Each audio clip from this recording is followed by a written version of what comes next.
chronic stress is so rampant because people don't ever nourish themselves. People don't give themselves time to get out of that go, go, go, go. Like the body needs time to reset. The first time I did somatic breath work, I sobbed for like 15 minutes straight. So I knew instantly this was for me, and I want to serve and support people through this modality. Hey guys, just wanted to take a moment to talk about our sponsor, Urban Abundance. We help people grow food at home. And if that's something you're interested in doing, or maybe you don't know where to get started, or it's really overwhelming, but you want to grow food, give us a call today. We help you design, install, and maintain your garden. We do fruit trees, we help you with maintenance, and we just really want to make sure you're getting the result you want and you're growing food. So if that's something you're interested in, click the link below and get on your garden design phone call today. Let's get back to the video. Hey, what's up, guys? We're here at the farm, and we have another podcast for you today. And I got my good friend here, Chad. Thank you for coming. Appreciate you, brother. Love you, family. Yeah, man. Dude, I love your shirt. First of all, what is that? Thank you, brother. I appreciate you. So this is kind of like a brand that I started called Holders of Space. It's like a conscious clothing brand. And what that means is essentially showing up for people, holding a space, a container, like you said, where people can just show up for themselves, free of judgment.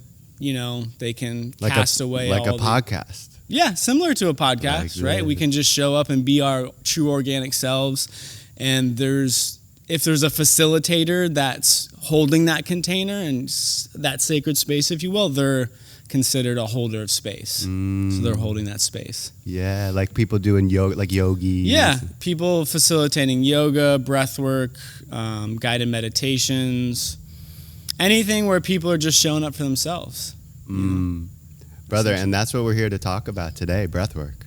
For sure. Among other things, in yoga, I know you teach and practice or what have you. Yep. Yeah, tell us about breath work.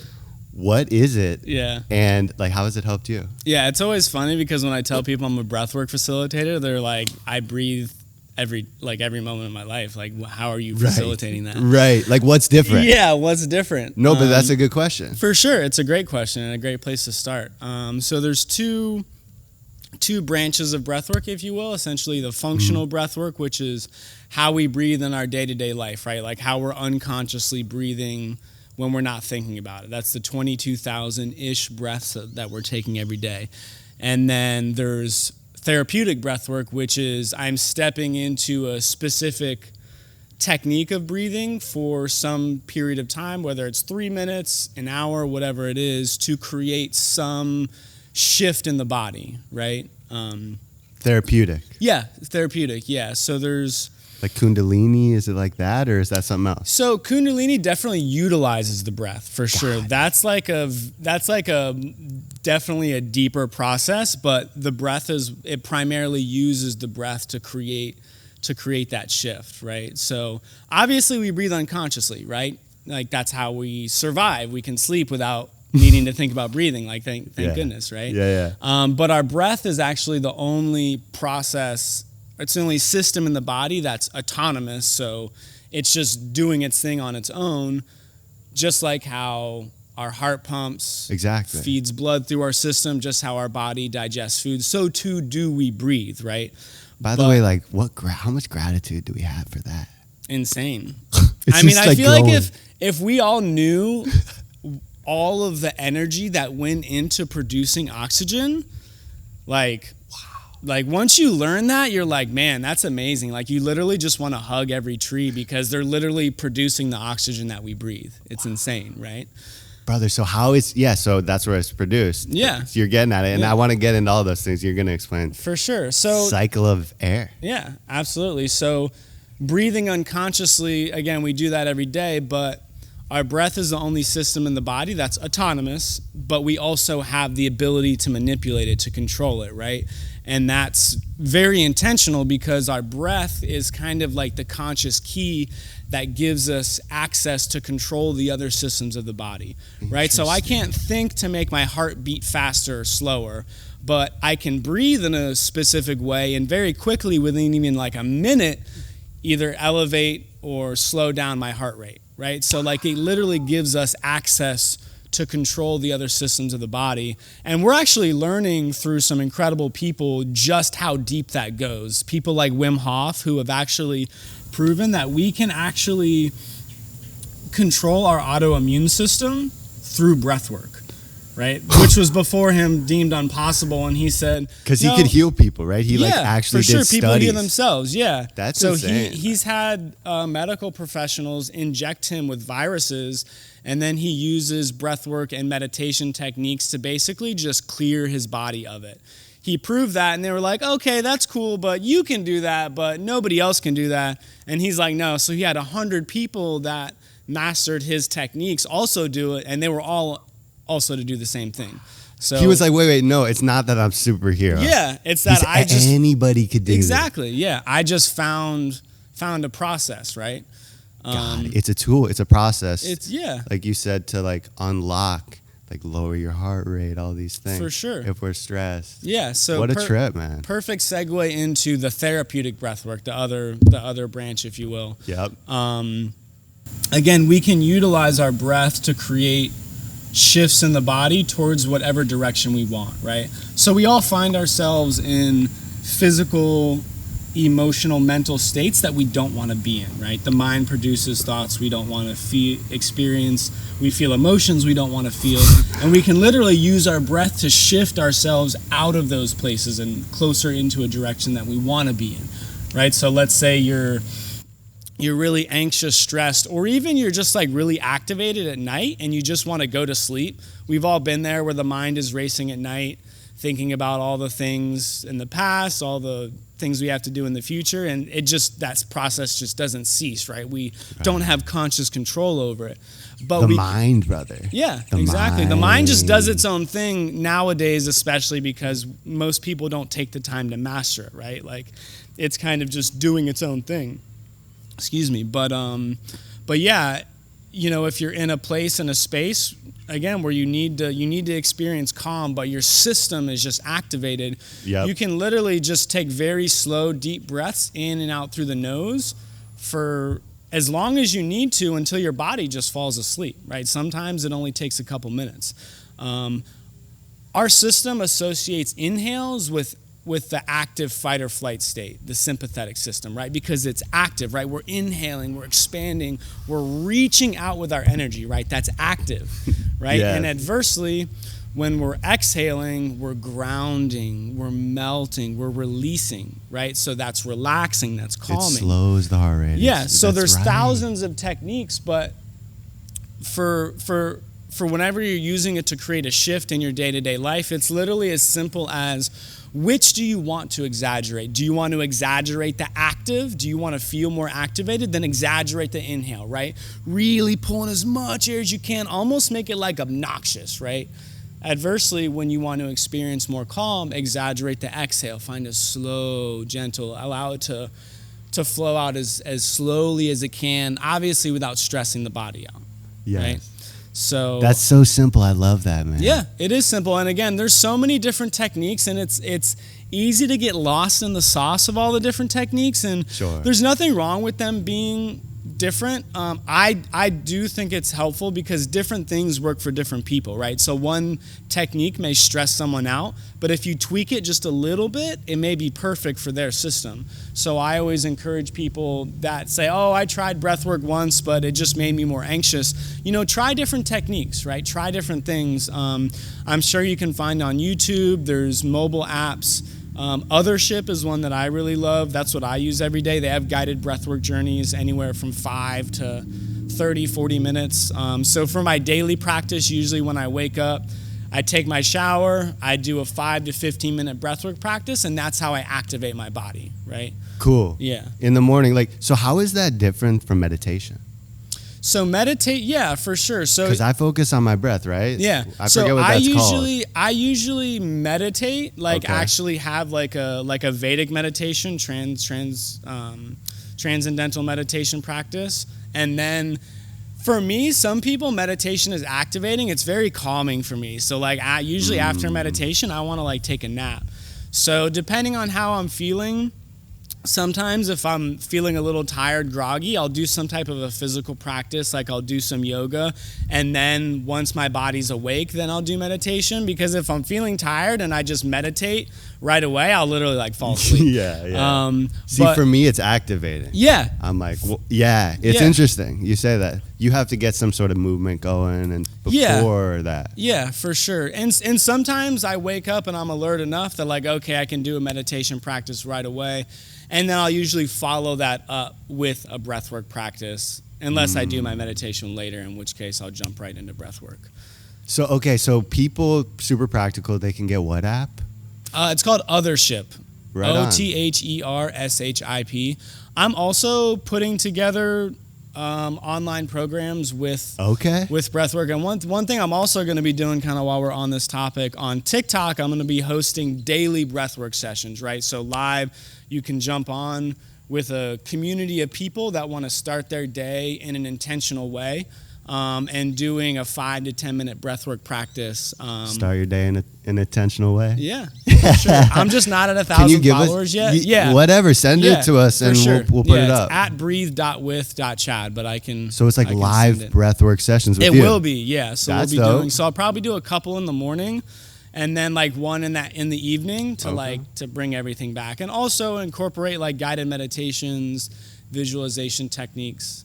Visualization, man. Yeah, that's a powerful tool. Isn't it? For sure. Visualization. How do you use that in your life? So you use it similar to the breath to whatever you want to create. So if you're feeling anxious, stressed, you sit down, lay down, take slow, deep breaths, and visualize yourself in like the most relaxing place possible, right? Because they've actually neuroscientists have determined the brain can't actually distinguish between physically doing something and just thinking about it, right? So whenever you think about something, your body is experiencing that. Can you believe that? That's brother? insane, right? Just thinking about it. And like, what a tool. Bro, we can create anything using that. We can literally, whatever you want to create in your life, you can use breathwork, meditation, and guided visualizations to do that, right? So like, and by the way, I love what you're talking about, because like, okay, I want to put myself in the most beautiful spot ever for me. Yeah. We have to walk ourselves through that. Oh, for sure. Okay, like my beautiful girlfriend who loves, or my beautiful mother, whoever, like safe. Like imagine being there with that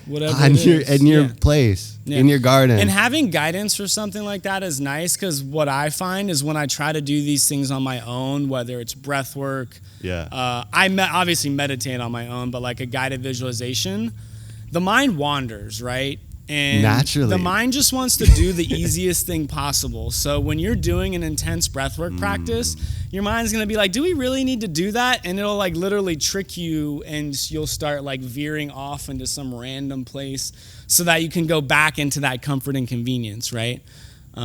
Because the mind is just trying to survive. Yeah, the mind just wants to survive. Like it's not sentient in terms of knowing, oh, this is what's best for us long term, so I'm going to do this, right? It's just like our nervous system, right? Like our respiration system.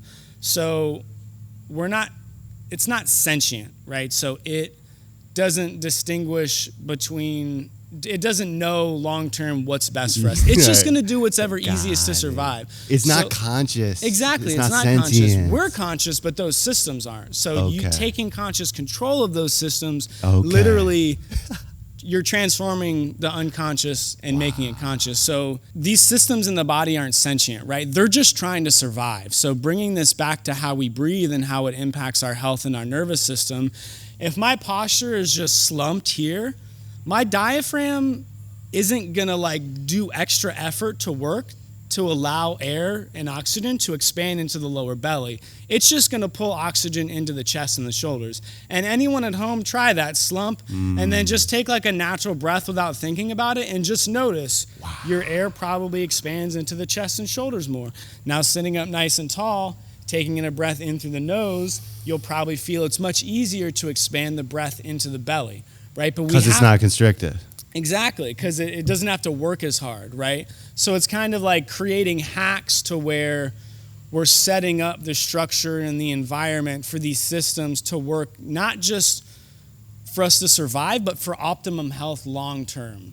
Great posture, right? Actually paying attention to how we breathe. Talking about our physical health, one of the biggest problems today is overbreathing. Scientists call it overbreathing, and that's essentially breathing in and out through the mouth and breathing just into the chest and the shoulders more rapidly. When you do that, you're going to breathe more rapidly, as opposed to taking slow, deep breaths into the belly, which is what allows the breath to cycle.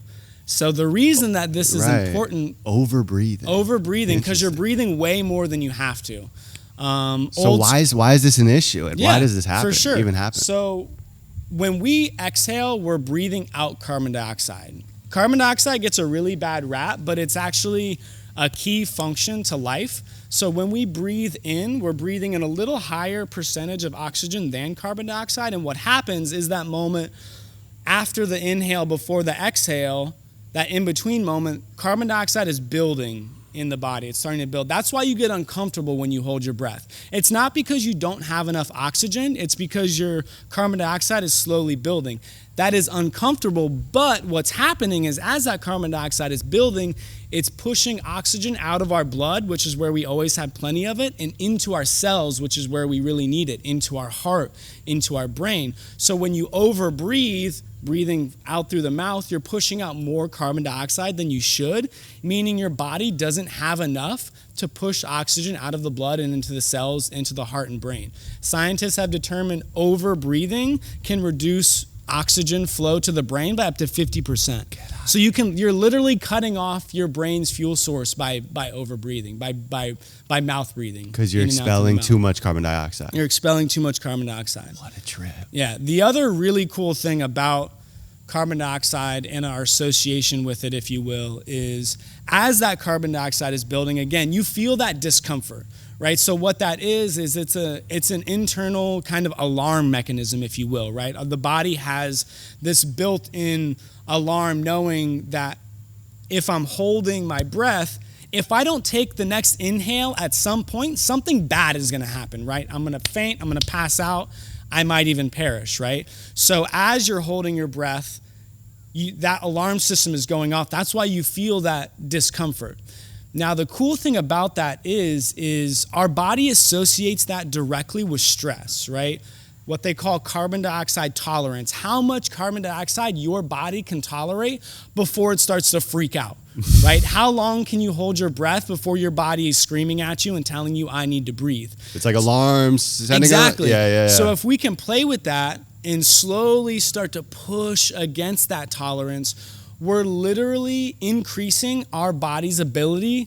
I hate to say manage stress, but I haven't found a better way to say it, but you're literally making it so that physical stressors, things that your body associates with stress, don't impact your body so much, right? Because it's like, oh, carbon dioxide is a stressor. Your body knows I can tolerate plenty of carbon dioxide. I can tolerate tons of stress. It doesn't freak your body out as much, right? So what does that mean? In your day-to-day life, when your boss is giving you a hard time, when you're in an argument with your spouse, those stressors, you're in traffic, the thing that usually stresses your body out, they don't affect you as much. Wow, you're right. Yeah. Dude, it's powerful what we're talking about, guys. It's insane, right? You're right, because the same It's literally biohacking. Yoga, meditation, breathwork, it's all biohacking. And guys, exactly, because check this out, guys. This just came to me when you were talking. It's so powerful. This literally, the same exact situation can happen to two different people, and one person handles it like it's the end, like it's the earth-shattering thing, and other people are like, okay, and they like literally change their focus and move on with their day. In the yogic sciences, we call that, sorry, go ahead. No, go on. We call that chitta vritti. It's the conscious patterning of the mind. So I always love to use the example that if we were sitting in a room and a clown walks in the room, full clown get up, I'm going to just start laughing. You may scream in terror and go jump out a window. Yeah. Why? Our senses aren't experiencing anything different. We're seeing the same exact clown, but because of our past experiences, the filters that we've built up in the mind, we perceive that clown as completely different. Right? We associate it with fear, scary. With whatever is based off of our past. Right? So, dude, yoga, this is a perfect segue. I love that you brought that up to what you really help people with, which is like, their traumas and stuff. For sure. Through breath work. Yeah, absolutely. So Our body stores memory from every experience we go through, right? That's why we get better at riding a bike without having to think about it. Your body just does it, and you get better at it because it's storing memory of it, right? In our bodies. In your physical body. The unfortunate thing about that is that's not a conscious process. It's not sentient. It's not, your body isn't saying, oh, this is a hurtful thing, I'm not going to store the memory of that. Oh, this is amazing, I am going to store the memory of that. It's just a sponge. It's soaking up all of it, right? Wow. So we have all of these spaces in the body that have held on to memories, to experiences, and that's why we have triggers. We've all been somewhere, all of a sudden you smell something, you hear something, you taste something, and your body is triggered because you just reminded it of something that happened in the past. And again, your brain can't distinguish between being there and thinking about it. So as soon as you feel it, without even thinking about it, just feeling it puts your body back into that place. You're going through that experience again. So for people that have been through, it doesn't even have to really be severe trauma, right? You're exactly right. It doesn't have to be like really extreme. It doesn't. I mean, a lot of things cause trauma, cause stress into the body. But by the way, the worst thing that happened to someone is the worst thing that happened to someone. For sure. Exactly. Do you it's see based what I'm off saying? of their It's wild. And that's where that unconscious process takes over, because the person is just not that they can't recalibrate and do what you're doing. Exactly. Right. So my true passion has become facilitating a modality called somatic breathwork, right? So I guide people through a very simple breathwork practice where all we're doing is breathing very deeply and actively in and out through the mouth for 45 minutes.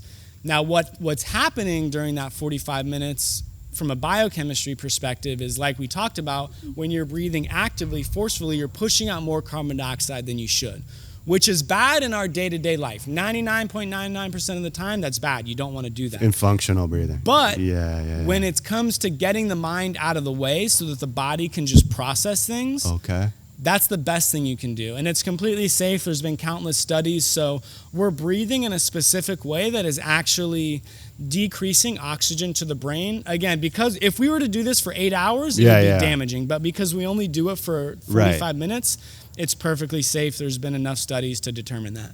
And so, wait, so what you're doing, just to be clear, is you're basically processing all that that's in your body through that, the active breathing. What does that look like? Yeah, that's probably intense too for some people. It's very intense. 45 minutes? Yeah, it's very intense. It goes by fast. It's like anything, a workout, a meditation, breath work. The first 5 minutes just suck. Your mind's like, what the fuck am I doing here? This is stupid. Let's just go relax. But once it's temporary. It's just temporary because your body gets into a flow state, right? So at some point you start breathing in a certain way and that's all you're focusing on. Your brain is basically like, you don't need me. I'm going to deactivate, right? You've cut off my fuel source. I'm going to basically power down, right? And the reason that that's profound is because whether we realize it or not, our mind is constantly holding on to those physical things in the body, right? The body and mind aren't separate. They're not compartmentalized. They're interwoven, right? They impact each other in every way, shape, and form possible. So when your mind is constantly thinking about something that exists in the body and experience, it's judging, why did this happen to me? How could this person do something? My gosh, this is so terrible. Now that's going to lead to this. As long as that mental process is going on, the body won't be able to process that. It won't be able to clear it, right? Exactly. So we have to let go of that mental process, even just for a few minutes, in order for the body to clear and process. And the body knows, right? Like, our body's very intelligent. It knows what's causing it harm, and it knows what it wants to let go of. We just have to give it the opportunity. We just have to create that container, hold that space for it to do so. It has to be, or else it's going to start and this is why people can do therapy. People can do talk and visualization therapy for decades, yet they still feel that thing, right? It's something that they feel because it hasn't been processed. Physiological. It hasn't been processed. When you get nervous, you feel a pit in your stomach. It's not something you think about. It's something you feel. Right? Big time. Our body. When you get those butterflies, that's literally just the vibrational frequency of the energy in your body shifting. That's what butterflies are. It's energy shifting its frequency. And then people who are master energy movers can walk into a room and that's why those things are so powerful, because energy gets stuck, right? Energy gets stuck if we don't process, if we don't allow it to move. Fortunately, there's been countless beautiful people that have existed on this planet that have come up with modalities, with techniques, practices for us to do so. And I feel like what's so cool at this point is there's so many that like just keep doing different ones until you find what resonates with you. The first time I did somatic breath work, I sobbed for like 15 minutes straight, like I uncontrollably cried like I never had before. And then I had a 5-minute laughing fit, right? So I knew instantly this was for me, and I want to serve and support people through this modality. From your first session. For sure. Wow. But for some people, it may be too stressful, so maybe Tai Chi is better from them. Maybe meditation, maybe calming breathwork techniques are better from them. So there's so many different things out there, and dude, that's powerful. The first time you did it, you were like, this is it. Oh, for sure. It was so intense. The physical sensations you feel during specifically this breath work, but even just 10 minutes of active breathing, tingling, buzzing, pulsing, especially in the extremities, you'll feel numbness. And some people feel like their arms like fell through the floor. Again, you're experiencing a shift in your vibrational frequency. And then there's often specific areas in the body where you're feeling whatever sensation that is more intensely, right? Like it's really intense. It could be in your root, in your belly, in your throat, in your face. And typically what that is an area, there's a blockage, right? Because through this breathing, we're ramping up the flow of energy through the body. So you're going to feel that more in the areas that there's resistance, right? You're not going to feel it in the wide open areas because it's just flowing. But when you create a pinch point, that's what's creating resistance. So that's what you feel. So what happens? So if people feel that, interesting what you're saying, bro. It's a block, and you feel it in a certain chakra. For sure. How do you work through that? You just breathe through it. And like the important thing. Beautiful, bro. And you're there to support them. Yeah, that's my job, is to just remind them that they're safe and supported. I'm guiding the experience the entire time. So I use like silent disco headphones. So I'm playing music into the headphones, and then I'm also speaking into them. So I'm guiding people through the experience, and that's just me just trying to channel from source whatever the participants need, just trying to feel whatever they need and offering that to them. Sometimes it's more of a push, more motivation. Sometimes it's just reminding them that they're safe and supported. But yeah, essentially you just breathe through it. And I think we live in a kind of like a fast age, instant gratification society. So we think of everything in terms of just a singular moment. Oh, I'm going to do this thing and I'm going to be healed. I'm going to be transformed. But healing and transformation isn't an event. It's a journey, right? It's an experience. It's taking one step at a time. It's peeling back the layers of the onion. That's why the lotus flower is a representation of transformation, because it slowly opens one petal at a time. But that's a process. It takes time. That's why you'll hear people say, I'm in a healing journey. And that's why they call period of my life. why they call these things a practice, right? Because you're just practicing at it. It doesn't matter how good you get at it. There's always another level. There's always kind of another void that can be filled. There's always another facet that can be unlocked. But by the way, thank you for mentioning that, because I'm like, okay, then what do you do? It's funny. You're like, you continue breathing, you continue the practice. Yeah. And the integration is important because it's an intense experience. So you don't want to do a practice like this particular somatic breath work. You don't want to do it at 8 a.m. and then go to work. You want to do it on a Sunday when you don't have anything to do for the rest of the day, because you just went through an intense experience. You want to give your body and your mind time to integrate. You want to take a bath. You want to just eat good food, get a massage from your partner, give yourself a massage, foam roll, do something to nourish yourself, right? Because by the way, your body doesn't know whether it went through it in real life or not. So lay low. Coming back to your baseline, some people do breath work and then it's difficult for them to sleep that night, and that's typically because they didn't do enough to bring their system back into that rest and digest state. Because this particular breath work forces us deep into the active fight or flight state, because that's where we have to be to actively start to move energy, right? But it's important that we come back. Like, you don't want to stay in that active fight or flight. That's why chronic stress is so rampant, because people don't ever nourish themselves. People don't give themselves time to get out of that go, go, go, go. Like, the body needs time to reset. Yeah. It needs time to heal, but we have to create that container for it. We have to hold that space for it. Wow, brother, I feel like you're talking to me right now, you know? Yeah. 'Cause we're in, I'm like, talking to myself too. Yeah, isn't all that these wild? things I've told to myself. Because we're like, literally, I won't shut off for 12 hours. And then it'll be 8 p.m. and I'm like grabbing my phone just like subconsciously and just, okay, what's the text or email? It's like, it's like, how do I shut it off? Brother. Yeah. Restorative yoga is a beautiful tool for that too, because you're putting the body in a very relaxed shape with a lot of support. So every part of the body is completely supported. You're using bolsters, blankets to bring the floor up to you. And then you're just melting into that supported shape and staying there for 5, 10, 15 minutes. So like for a lot of people that struggle going to sleep, just put your legs up the wall or lay down on your back and put your legs on your couch like this with a pillow behind your head and just breathe as slowly as you can for 5 to 10 minutes. You'll probably fall asleep during that process. Like, that's the easiest, quickest way to bring the body into the rest and digest, which is what so many of us struggle with, again, because in our culture, it's just go, go. You're always producing, right? You always need to be getting things done. Yeah, man. Wow. So, like laying on your back with your feet up on the couch. Yeah.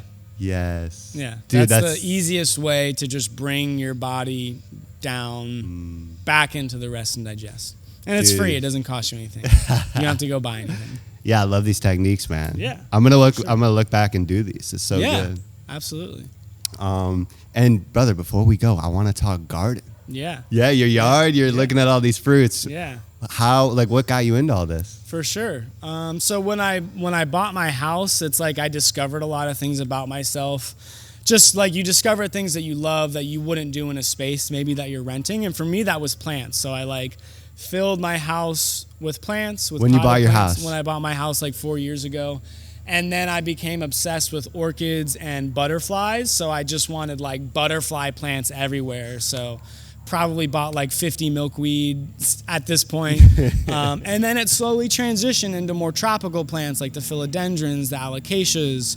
And then it's like the evolution of it. Now I've started growing food, right? So I'm growing, everything I can basically. Jackfruit, a couple types of guava, soursop, avocado, loquat. I got a baby cacao tree that's going to take forever, but you have a cacao? I have a baby cacao.